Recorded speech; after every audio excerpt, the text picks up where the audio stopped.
To jest ciekawe, że nawet wojsko i żołnierze mogą się od zwierząt uczyć. Znaczy w sumie to oczywiste. Dzień dobry. Witam bardzo serdecznie w poniedziałek. Fantastyczny dzień, dlatego że jest poniedziałek. A poniedziałek jest świetny, dlatego że jest poniedziałkiem.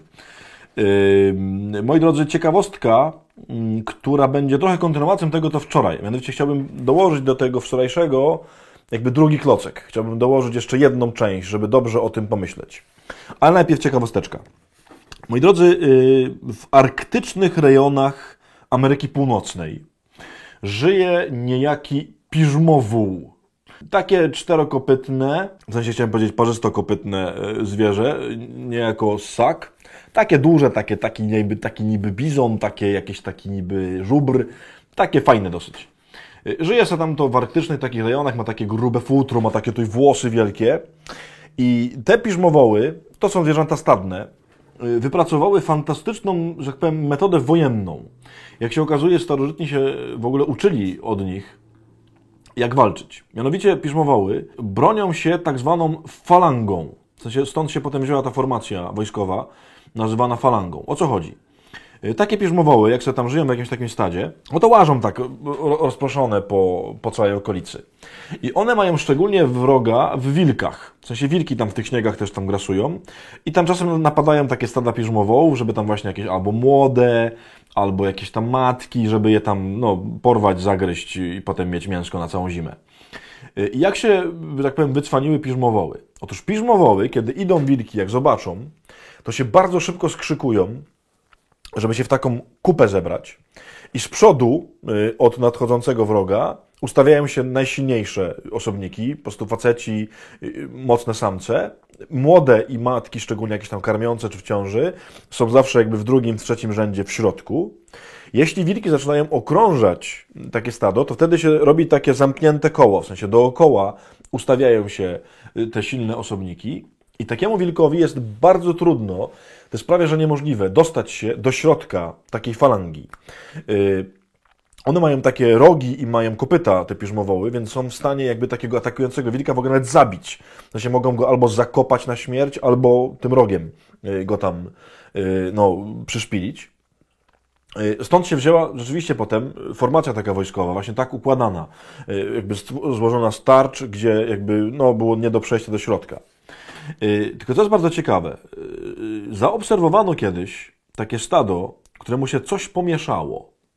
W takim sensie, bo normalnie te piżmowoły chodzą w taki sposób, są rozproszone i tylko kiedy jest zagrożenie, to budują tą falangę, w sensie ustawiają tą falangę.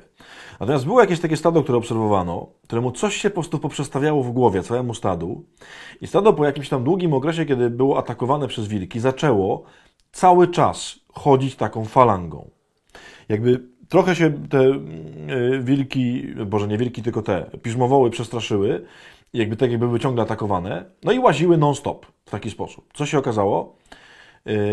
Te młode, które były w środku, były potem niezdolne do życia. W takim sensie potem, kiedy już trochę podrosły, to nie potrafiły wejść w tą rolę strażników, w tą rolę obrońców.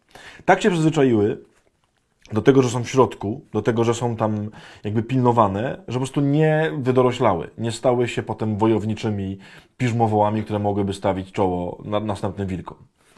Dlaczego to mówię?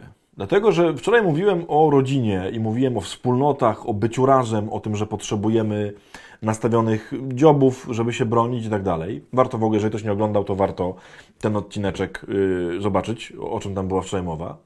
Ale to może być różnie niebezpieczne. W sensie można się ustawić w takiej pozycji, że ja się chronię w taki bardzo niezdrowy sposób za innymi ludźmi. Jakby de facto nigdy nie wychodzę na samodzielność. Ja znam dużo takich wspólnot, dużo takich miejsc, albo rodzin, albo jakichś klubów zainteresowania, subkultur i tak dalej, które de facto zamiast stać się miejscami rozwoju i ochrony kogoś, to się stały miejscami, gdzie ktoś karleje, gdzie ktoś się po prostu staje niezdolny do samodzielnego życia. Są ludzie, którzy szukają w duszpasterstwach na przykład, albo we wspólnotach, tylko i wyłącznie jakiegoś takiego schronienia, które ma im pozwolić nie stać się samodzielnymi, nie stać się dorosłymi, nie stać się odpowiedzialnymi za swoje własne życie.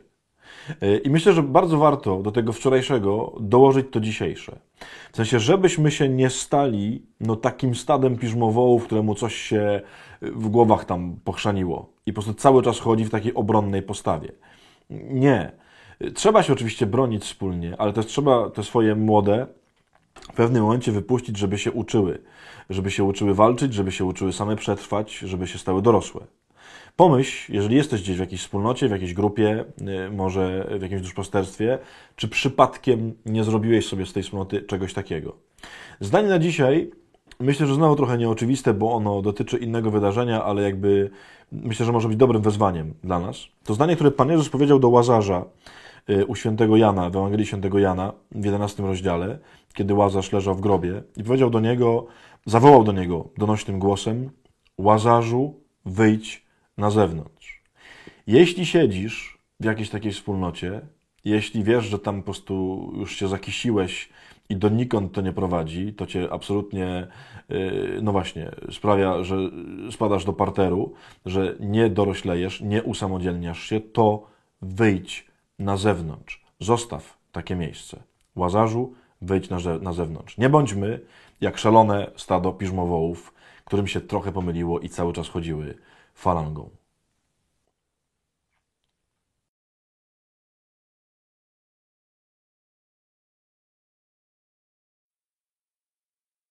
Moi drodzy, mimo że już jest po świętach dawno i tak dalej, ale to subskrybujcie, jakbyście chcieli.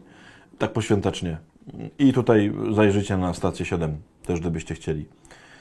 Nie bądźcie te piżmowoły. Co w ogóle za nazwa, nie? Ty piżmowół. One fajnie w ogóle wyglądają. Tam możesz poszukać w necie, są takie zdjęcia, jak one tą falangę ustawiają, wiesz? Jak są takie ustawione, mają takie mają nastrożone takie gęby.